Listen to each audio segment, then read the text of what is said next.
12 एकड़ में लगी हुई है फसल पूरी रबी की, पूरी सूख रही है। देखे और आए और इनको अटैक ही आ गया सोसाइटी। 4 एकड़ में उन्होंने भी फसल लगाई थी और उनके द्वारा भी रात्रि में अब शाम को उन्होंने फसल देखी और रात्रि में उन्होंने फांसी लगा ली है। उसका क्या कारण है, हम भी वहाँ जाएंगे। सरकार इसके ऊपर निर्णय ले कि किसानों की जो फसल मर रही है और किसान जो आत्महत्या कर रहा है इसके ऊपर ध्यान दे और फसल को बचाने की कोशिश करे। है कि फसलों के नुकसान होने की वजह से ये सदमे में इन्होंने आत्महत्या की या एक ही हार्ट अटैक हुआ है।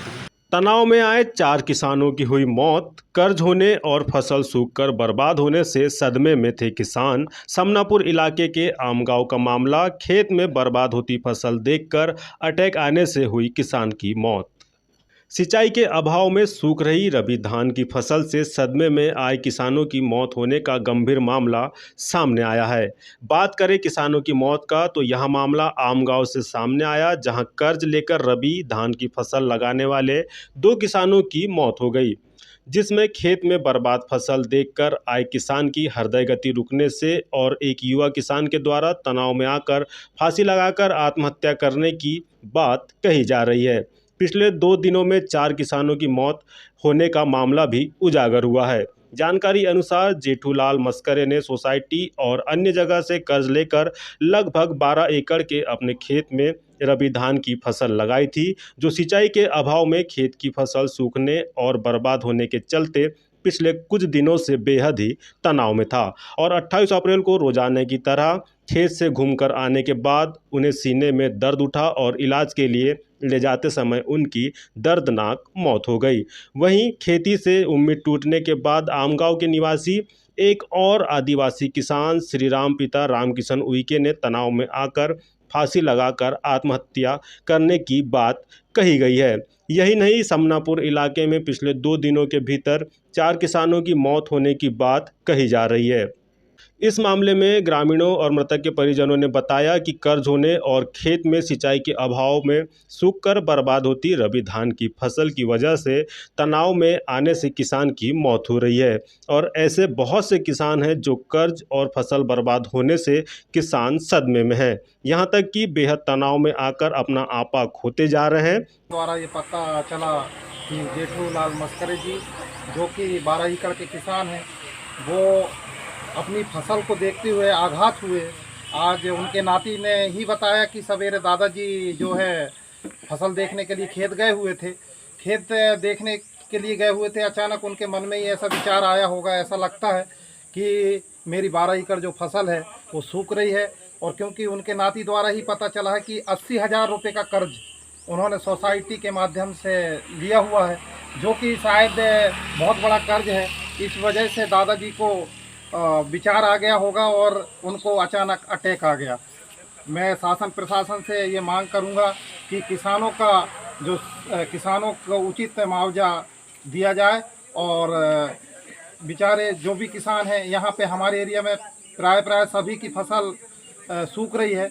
और हमको तो ये भी जानकारी मिली है कि नारू टोला में बेलदार टोला में एक किसान ने अभी पता चला है कि उसने फांसी लगा ली है।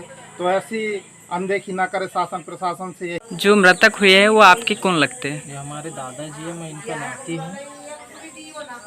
ये सुबह खेत गए थे घूमने जी। खेत वेत घूमे, पूरी धान सूख रही है। फसल कितने एकड़ में लगी? 12 एकड़ में लगी हुई है फसल पूरी रबी की, पूरी सूख रही है। देखे और आए और इनको अटैक ही आ गया। सोसाइटी का कर्जा भी है 80,000 का जी। सोडा वोडा लाए थे और केसीसी करवाए थे, वो पटाना था, फसल ही सूख गई तो पटा ही नहीं पा रहे। इसके लिए उपचार के लिए बालाघाट कहाँ ले गए थे? समय जिला ले जाने का। जी। सवेरे पता चला मेरे को कि महाजन साहब क्या है, खेत घूमने गए थे तो देखे होंगे उन्हें धान को तो जी। पूरी सूखी पड़ी। जी। फिर आए घर तो तबीयत खराब हुई, बोले तो लेके गए बाला, तो रास्ते में खत्म हुआ। जी। और आपकी कोई मांग? बोलिए प्रशासन से उनको मुआवजा मिलना चाहिए। फोन आया कि दादाजी सुबह अपने खेत घूमने गए थे और खेत घूमने गए तो उनके द्वारा खेत की जब स्थिति देखी गई तो सारी फसल 12 एकड़ की फसल सूख गई थी, जिस वजह से घर में आए और घर में आके थोड़ा सा उनको ऐसा लगा कि दुखी मन से कि मेरा पूरा सारा खेत सूख गया है, तो उनको एक दुखी मन से अचानक अटैक आया और उनके द्वारा बताया गया घर वालों के द्वारा मुझे कि दादाजी को सोच के वजह से अटैक आया है और तत्काल उनकी मृत्यु हो गई है, जो बहुत ही दुख का विषय है। और इस दुख के विषय में मैं शासन से चाहूँगा कि बालाघाट ज़िले की सारी फसल सूख गई है और कहीं ना कहीं प्रशासन की भी गलती है कि बालाघाट ज़िले में कोई बड़ा से बड़ा बांध बने। दूसरी बात यह है कि उनके परिवार को एक आर्थिक सहायता मिले ताकि सोसाइटी का जो कर्ज है, बैंक का कर्ज है या व्यापारी द्वारा अच्छी धान होगी कह के उन्होंने जो कर्ज लाए थे तो ये जो कर्ज से बच सके। और अभी मुझे जानकारी मिली है कि नारू टोला में भी उन्होंने बेलडाल टोला में 4 एकड़ में उन्होंने भी फसल लगाई थी और उनके द्वारा भी रात्रि में शाम को उन्होंने फसल देखी और रात्रि में उन्होंने फांसी लगा ली है। उसका क्या कारण है हम भी वहां जाएंगे, क्योंकि मैं जब इस प्रकार की घटनाएं को सुनता हूं तो मेरा मन भी दुखी होता है।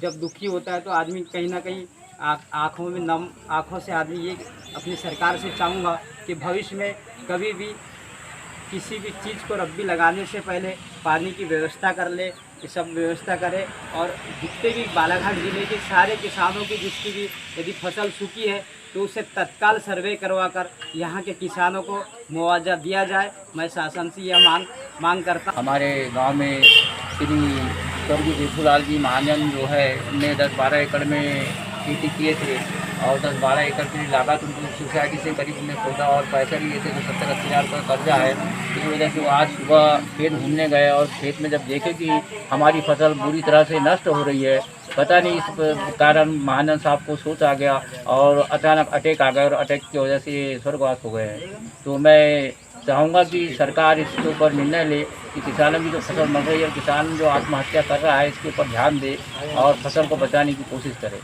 ऐसे जानकारी लगी कि किसान टेंशन में अटैक आ गया, एक ने फांसी लगा लिया कर्जे के कारण।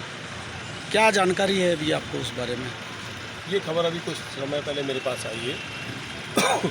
निश्चित तौर पे 2 किसान, एक खेत गया था जिसको हार्ट अटैक आके ख़त्म हुआ, तो जानकारी मिली फसलों को, और एक ने जो फांसी लगाया है, तो जो जानकारी उड़ के आ रही है उसमें ये बोला गया है कि फसलों के नुकसान होने की वजह से ये सदमे में दोनों ने आत्महत्या की या एक की स्वयं प्राण पकड़ उड़े, हार्ट अटैक हुआ है।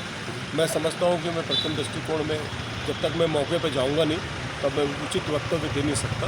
फिर भी अगर ऐसा हुआ है तो ये बहुत निंदनीय है, इसके ऊपर अगला कदम तो उठाया जाएगा। आप मिलने जाएंगे वहाँ? निश्चित तौर पर मिलने जाएंगे।